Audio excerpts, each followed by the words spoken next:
উপপাদ্যের বেসিকগুলো বিষয়গুলো নিয়ে আমরা কথা বলতেছি।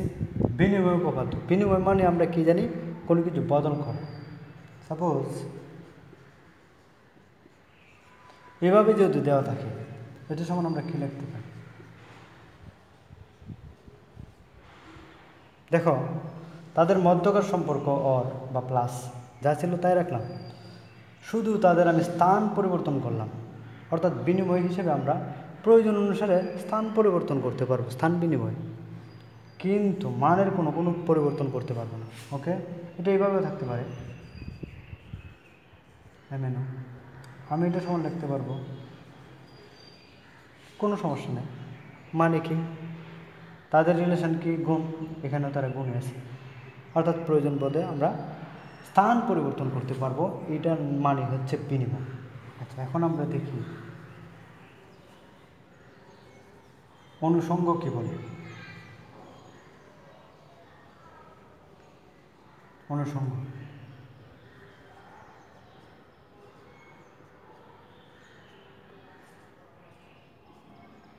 এটা সমান আমরা লিখতে পারবো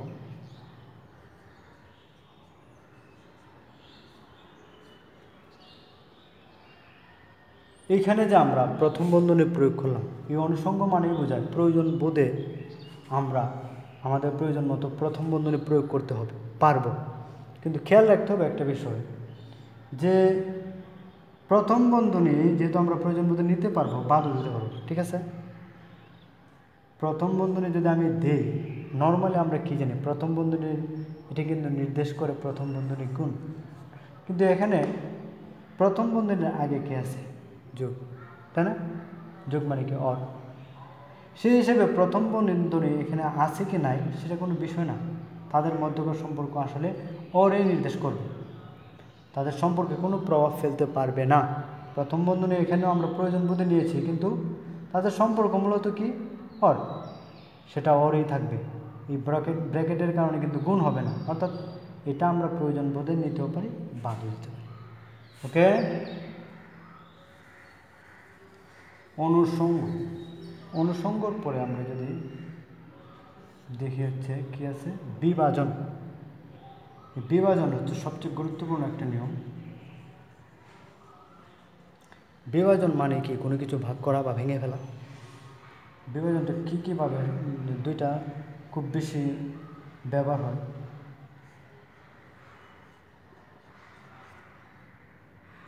এটা সমান আমরা কী লিখতে পারি, এখানে বন্ধনী দেওয়া আছে এবং এদের মধ্যকার কী সম্পর্ক, এই অংশটার সাথে এই এর সম্পর্ক কিন্তু ইন্টু, তাই না? তা আমরা এটা বিভাজন করতে পারি এ ইন্টু বি প্লাস এ ইন্টু সি, ঠিক আছে।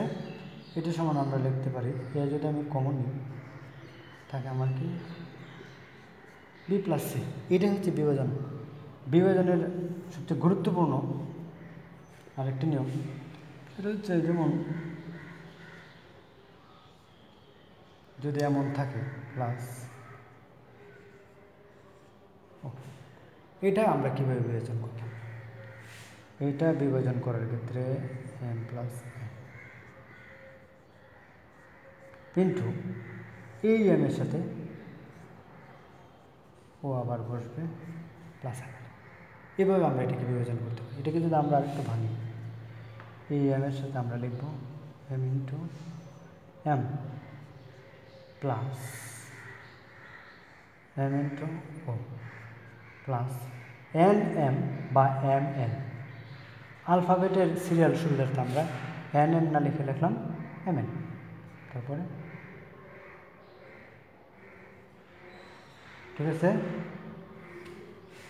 এখন খেয়াল করি এই দুটো কি, এম ইন্টু এম। আমাদের সূত্র কী বলে, এ ইন্টু এ সমান কি, এ না? সেই হিসেবে এম ইন্টু এম সমান কি হবে, এম, ঠিক আছে। সুতরাং এটা সমান আমরা লিখতে পারি একটা M O plus M N. এখন দেখো এখানে এম আছে, এখানে এম আছে, এখানে এম আছে, এখানে নেই। যেহেতু এই তিন জায়গায় আছে, আমরা এই এমটা কমন নিতে পারি, এখানে এম কমন নিলে এখানে কিছু না থাকলে 1, এটা নিয়ে নিলাম কমন, এখানে রইল ও, প্লাস এটা নিলাম রইল এম প্লাস হচ্ছে। এখন দেখো 1 প্লাস ও প্লাস এম, এটা সমান আসলে কি? আমাদের সূত্র কি বলে? এ প্লাস 1 সমান 1, তাই না? বুলিয়ান উপপাদ্যের মধ্যে অর আকারে যদি কোনো ফাংশনে 1 থাকে, সেই ফাংশনের মান 1 হয়ে যায়। এটার সাথে আর কি আছে কি নাই দেখার কোনো দরকার নেই, 1 মানে 1।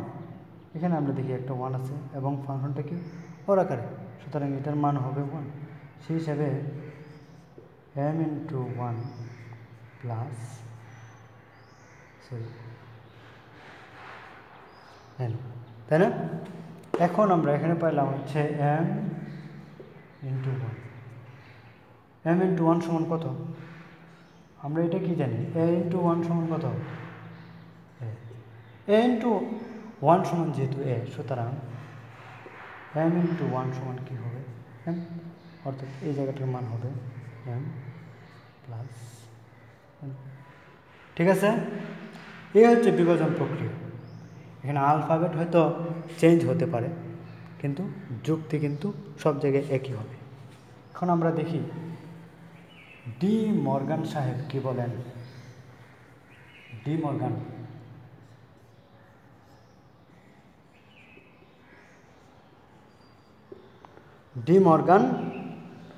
ল,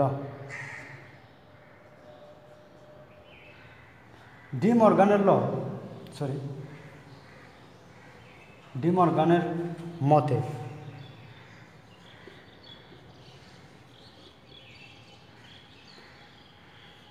আমরা জানি বুলিয়ান উপপাদ্যে অর আর এন্ড থাকে, অর মানে প্লাস, এন্ড মানে ইন্টু বা গুণ। এখন এ প্লাস বি প্লাস সি, এটার উপরে কি আছে? এই যে দাগটা দেখতে পাচ্ছি, এটাকে আমরা কি বলি? বুলিয়ান উপপাদ্যের ভাষা হচ্ছে বার, এটাকে বলি আমরা বার, যেটা নেগেটিভ নির্দেশ করে। এখন যদি হোল বার থাকে, অর্থাৎ কোনো ফাংশনের উপর পুরাটার উপর যখন বার থাকে তখন আমরা বলি হোল বার। এই হোল বার থাকলে যখন আমরা এই হোল বারটাকে আমরা এখানে তিনজন, মনে করি তিনজন ব্যক্তি এ বি সি, এই তিনজনকে যখন আলাদা করে দিতে চাই তখনই আমরা এদের ভিতরে যদি সম্পর্ক অর থাকে তখন সম্পর্ক হয়ে যাবে এন্ড। যখনই আমরা হোল বার ভেঙে দিতে চাইব, যেমন অর্থাৎ কী দাঁড়ালো, হোল বারটা যখনই আমরা ভেঙে দিতে চাইব তখন এদের মধ্যকার সম্পর্ক যদি অর থাকে হয়ে যাবে এন্ড। ঠিক আছে? আবার এদের মধ্যকার সম্পর্ক কিন্তু এন্ড আছে হোল বার। এই হোল বারটা যদি আমরা ভেঙে দিতে চাই, আমরা কি জানি? অর থাকলে হোল বার ভেঙে দিলে হয়ে যায় এন্ড, আর এন্ড থাকলে হয়ে যাবে অর। জাস্ট অতটুকুই। এই নিয়মটাই, আলফাবেট চেঞ্জ হতে পারে কিন্তু নিয়ম একই হবে।